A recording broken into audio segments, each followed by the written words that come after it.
In this little video, I want to show you a very simple technique of how you can morph one shape to another.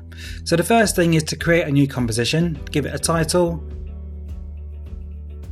and this is 25 frames a second, 1080 and 10 seconds long. So the next thing I'm going to do is just create a little background and like a little floor to the project. You don't need to do this. I'm just going to make some new solids. And then bring that down just to recreate a floor. Okay, I'm going to lock that just so I don't move it. The next thing you want to do is draw a shape with the shape tool.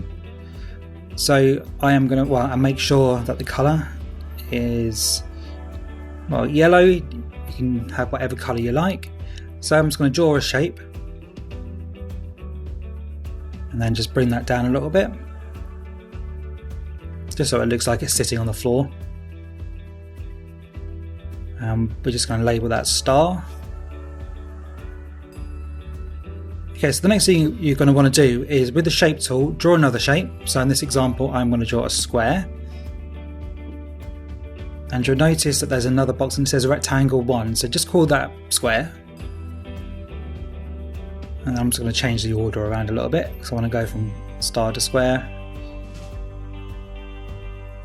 And open those down, you'll see it says path. They both will have that. So click the little stopwatch on path, and that will give you a keyframe for each layer, for each shape within that layer. And then what you want to do is copy one keyframe from one. So I'm going to copy that from square, and then paste that onto the path of the star.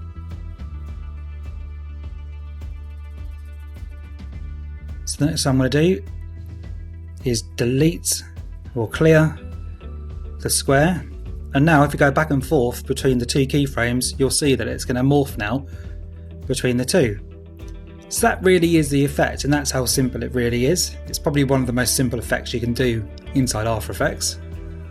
So what I'm going to do now is just copy some of these keyframes, just so I've got it going, back and forth. So there you go, goes back to the square.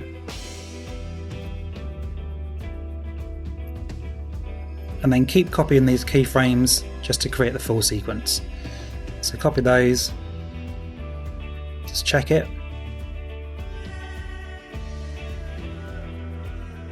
And then paste them in.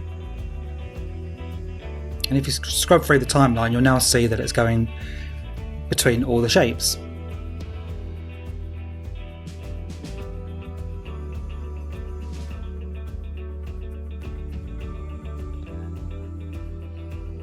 Just give it a little RAM preview so we can actually see it.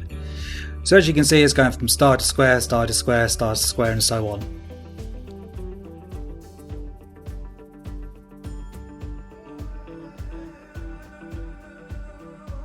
If you want to make it look a bit more special, you can add some layer effects.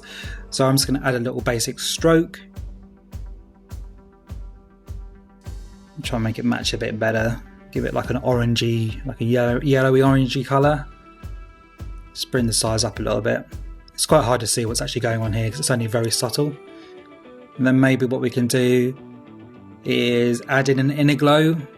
Sometimes these effects are a little bit naff actually, but sometimes they do look good. So you just have a play around, because you might stumble across a sequence that looks good. Let's bring that down a bit, make it a bit more orangey.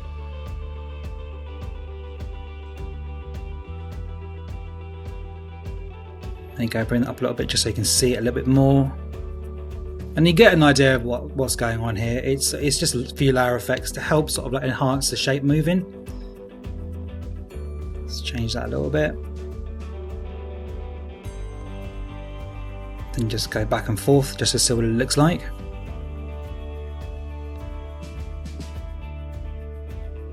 You can tune these, you can fine tune these for ages really. As like I say, it's a really basic effects. There are lot more intricate ways you can do this and make it look even better, but for now that's good enough for this little test. So there you go, to the square, to the star, and just put a little motion blur in it. It hasn't really made much of a difference, to be honest with you, but I normally click that just to help make it a little bit more blurry if the motion suddenly goes quick. Okay, that's good. I'm just going to add this to the render queue. Just going to do it as pre-res and then render it out. I mean, that's a really simple effect.